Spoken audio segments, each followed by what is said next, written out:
అంటే నేను పెద్ద వ్యవసాయ రంగ మైక్రో లెవెల్లో ఎక్స్పర్ట్ని కాదు. కాకపోతే ఏంటంటే సమస్య పెద్ద జటిలమైంది అంటే అర్థం చేసుకోవడానికి జటిలమైంది కాదు, కానీ ప్రాక్టికల్గా చాలా తీవ్రమైనటువంటి సమస్య కాబట్టి దాన్ని నేను చదివిన దాని ప్రకారం, నాకు అర్థమైన దాని ప్రకారం నేను చెప్పేది ఒకటి. ఇక్కడ దీనిలో ఏంటంటే గత 10 సంవత్సరాల కాలంలో యూరియా కొరత కానీ, ఎరువుల కొరత కానీ, ఎరువుల కోసం క్యూలు కానీ లేవనేది ఒక యూనివర్సల్ అభిప్రాయంగా నాకు అర్థమవుతుంది. అయితే ఇప్పుడు మళ్ళీ కొరత రావటం, యూరియా అందులో తీవ్రమైన కొరత. నా ముందే ఉంది వెలుగు పత్రిక, దాని ప్రకారమే స్పష్టంగా రాష్ట్రానికి కేంద్ర ప్రభుత్వం కేటాయించింది 9.80 లక్షల టన్నుల యూరియా కేటాయిస్తే వచ్చింది కేవలం 5.3 లక్షల టన్నులు. అంటే సుమారుగా 1/3 మేరకు రావాల్సింది రాలేదు యూరియా.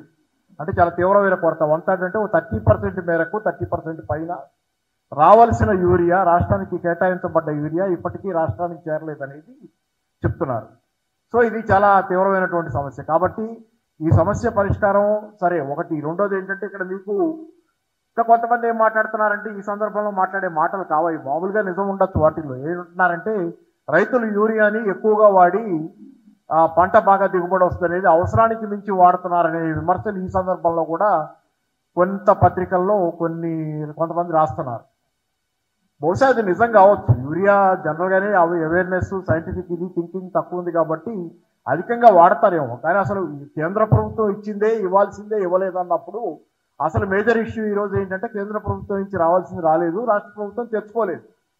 ఇది మేజర్ ఇష్యూ అయితే రైతు మీద భారం దోసేసి రైతు ఎక్కువగా వాడటం వల్ల ఈరోజు రైతు అధికంగా యూరియా వేయటం వల్ల రైతులకు ఈ కొరత వస్తుంది అన్నట్లుగా, లేకపోతే కొంతమంది పెద్ద భూస్వాములు నిల్వలు పెట్టి దాచుకుంటున్నారు కొరత వస్తుంది అనే భయంతో, దానివల్ల వచ్చింది అన్నట్టు పక్కదోవ పట్టించే ఆలోచన కూడా కొంత జరుగుతుంది. కాబట్టి అసలు వాస్తవ కారణం ఏంటంటే ఇది స్పష్టంగా పత్రికలోనే స్పష్టంగా ఉన్న దానిలో రావాల్సింది 9.8 లక్షల టన్నులు, వచ్చింది 5.3.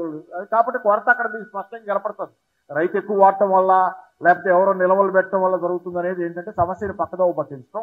ఇంకో విషయం ఏంటంటే ఇక్కడ మీకు గత ప్రభుత్వం ఉన్న కాలంలో నేను వాళ్ళ నిరంజన్ రెడ్డి గారిది నేను ఇంటర్వ్యూ చదివాను, చాలా నాకు బాగా నచ్చింది. నేను చెప్పడం బాగోదేమో కానీ అయితే నేను నాకు తెలిసింది చదివిందే కాబట్టి, చదివిన విషయం నా సొంత పరిజ్ఞానం తక్కువ కాబట్టి నేను కోర్టు చేస్తూ చెప్పేది ఏంటంటే గత ప్రభుత్వం ఉండగా వీళ్ళు నిరంతరంగా ఎలర్ట్గా ఉండేవాళ్ళు. యూరియా కానీ ఏదైనా ఎరువుల విషయంలో నిరంతరంగా ఎలర్ట్గా ఉండటం, దానిలో కూడా ముఖ్యంగా మార్చ్, ఏప్రిల్, మే నెలల్లో అది అన్సీజన్. జనరల్గా యూరియా వీటి అవసరం తక్కువ ఉంటుందని, ఫెర్టిలైజర్లు యూరియా అనుకుంటా దాని అవసరం తక్కువ ఉంటుందని, అట్లాంటప్పుడు ఢిల్లీ వెళ్ళి వాళ్ళ దగ్గర ఉన్న నిల్వ వాళ్ళకి అవసరం లేదు, అప్పుడు అది ఊరికే స్టాక్ పడి ఉంటుంది, దాన్ని తెచ్చేసుకునేవాళ్ళు. రాష్ట్ర ప్రభుత్వం దాన్ని తెచ్చేసుకునేది. దానివల్ల నిరంతరంగా పోయిన ప్రభుత్వం టీఆర్ఎస్ ప్రభుత్వం ఉండగా 2 లక్షల టన్నుల యూరియా నిరంతరంగా ఎప్పుడూ నిల్వ ఉండేది రాష్ట్ర ప్రభుత్వం దగ్గర గోడౌన్లలో. ఇప్పుడు కేవలం 25,000 టన్నులు మాత్రమే ఉంది. ఇంత గ్యాప్ కనపడుతుంది మనకి ఇక్కడే. అంటే ముందు చూపుతో, ఆలోచనతో వెనకాల స్టాక్ పెట్టుకుని తర్వాత సీజన్ వచ్చిన తర్వాత మళ్ళీ ఏదైతే మన కోటా ఉందో ఆ కోటా మామూలుగా తెచ్చేసుకునేవాళ్ళు. సో ఏ రోజు యూరియా కొరత అనేది తెలియని పరిస్థితి. దాంతోపాటు ఇంకొకటి కూడా నిరంజన్ రెడ్డి గారు చెప్పిన దానిలో నాకు బాగా మైక్రో లెవెల్లో ఎలా మేనేజ్ చేశారనే దగ్గర షిప్పులు వస్తాయి. యూరియా ఎక్కువ మనం ఇంపోర్ట్ చేసుకుంటాం, షిప్పులు వస్తాయి. షిప్ వస్తే షిప్పు ఎప్పుడు వస్తుందో కనిపెట్టుకుని షిప్ వచ్చే టైంకి అక్కడ మనం మన కోటా తెచ్చుకోవడానికి అక్కడ రెడీగా అటెండ్ అవుతాం. ఈ లెవెల్లో మైక్రో మేనేజ్ చేస్తున్నట్లుగా, దాన్ని జాగ్రత్త పడుతున్నట్టుగా ఈసారి కనపట్టాల. మెమరాండాలు ఇవ్వటం, అర్జీలు పెట్టడం, లేకపోతే అప్పీల్స్ చేయడంతో పని అయ్యేది కాదు ఇది అనేది మాత్రం స్పష్టంగా కనపడుతుంది. రాష్ట్ర ప్రభుత్వానికి తెచ్చుకునే బాధ్యత ఉంది, దగ్గరుండి పని చేయించుకుని రావాలి. తప్పితే రేవంత్ రెడ్డి గారు వెళ్ళారు ఈ మధ్య, ముఖ్యమంత్రి గారు ఈ మధ్యకాలంలో ఇక్కడే కేటీఆర్ గారు ఏదో సవాల్ కూడా విసిరారు ఆ మధ్యకాలంలో. ఆ సవాల్ విసిరిన రోజు అది ఇక్కడ లేరు, రేవంత్ రెడ్డి గారు ఢిల్లీ వెళ్ళారు. దాని మీద కూడా విమర్శలు వచ్చి ఏదైనా వెళ్ళిన కారణంగా పత్రికల్లో వచ్చిన ఒక కారణం ఏంటంటే ఎందుకు వెళ్ళారు ఢిల్లీ అంటే ఎరువుల కోసం కూడా వెళ్ళారు అనేది ఆ రోజు వచ్చింది. కానీ మరి ఎరువులు రాలాగానే ఆయన వెళ్ళొచ్చాను, అది అయిపోయింది. మరి ఇప్పటికీ సమస్య తీవ్రంగానే ఉంది.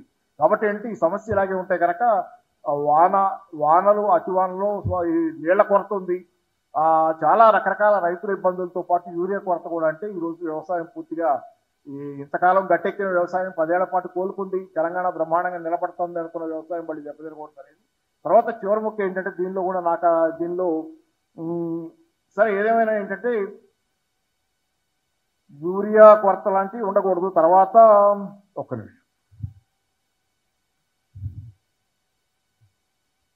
అదే ఇదేమైనా బ్రీఫ్గా నాకు తెలిసిన వాళ్ళు ఇది. కాబట్టి ఏంటంటే ఈరోజు రైతాంగం చాలా తీవ్రమైన సమస్య ఇది. రేపు ఒక మొక్క చివరి మొక్క రేపు చైనా నుంచి నిన్నే చైనా విదేశాంగ మంత్రిని మన వాళ్ళు కలిశారు, మన విదేశాంగ మంత్రి కలిశారు. చైనా నుంచి యూరియా రాబోతుందని, అది ఇమీడియట్గా రాబోయే అవకాశాలు ఉన్నాయి. కాబట్టి దాన్నైనా తెచ్చుకునేది, కోట దగ్గరుండి దాన్నైనా షిప్పుల్లో దిగంగానే తెచ్చుకునేది ప్రభుత్వం ఒకవేళ అది కనుక తొందరలో వస్తే కనుక ఈ నెల ఇమీడియట్గా వస్తున్నట్టే చదివాను పత్రికలో. కాబట్టి యూరియా రాబోతుంది చైనా నుంచి. గతంలో వచ్చే యూరియాని ఆపారు వాళ్ళు, ఇప్పుడు ఇస్తున్నారు మళ్ళీ. కాబట్టి ఆ యూరియా ఇప్పటికైనా కనుక ఆ యూరియా సప్లై వస్తుంది కాబట్టి దాన్ని తెచ్చుకుంటే అదొక ముందు జాగ్రత్త చర్యగా నిన్నే జరిగిన ఒప్పందం జరగబోతుంది. కాబట్టి చైనా నుంచి రవాణాకు కూడా ఎక్కువ టైం పట్టదు నాకు తెలిసి. కాబట్టి ఆ యూరియా తెచ్చుకోవడానికి ఎలర్ట్గా, కనీసం దానికైనా ఎలర్ట్గా ఉండాలని అనుకుంటున్నాను. Thank you.